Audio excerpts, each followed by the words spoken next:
अस्सलामुअलैकुम सामीन। 2 शाबान मुअज़्ज़म है, 23 फरवरी है।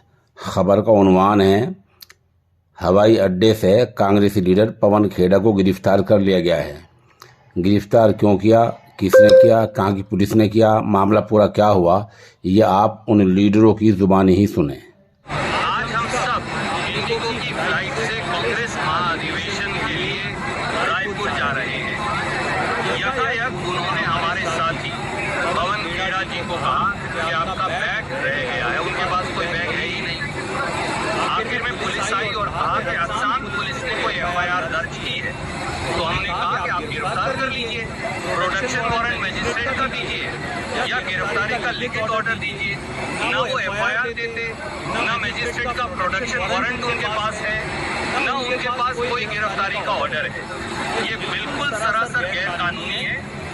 दिल्ली पुलिस और असम पुलिस वो उन्होंने हमारे जहाज को रोक रखा है जबरदस्ती। हमारे प्लेन को जाने नहीं दे रहे, हमें महाधिवेशन में जाने नहीं दे रहे। ना वो प्रोडक्शन वारंट प्रोड्यूस कर रहे हैं, ना गिरफ्तारी का ऑर्डर दे रहे हैं। कहते हैं कि सब कुछ मुजबानी है, हेमंत बिस्वा शर्मा ने दिया है। हेमंत बिस्वा शर्मा कोई भगवान है जो मुजबानी ऑर्डर पास कर देगा? प्रोडक्शन वारंट दीजिए, अरेस्ट ऑर्डर दे दीजिए। हमने कहा प्रोडक्शन वारंट भी नहीं है, कोई बात नहीं, आप लिख कर दीजिए असम पुलिस पवन खेड़ा को गिरफ्तार करना चाहती है, ले जाइए, हम कानून की अनुपालना करेंगे।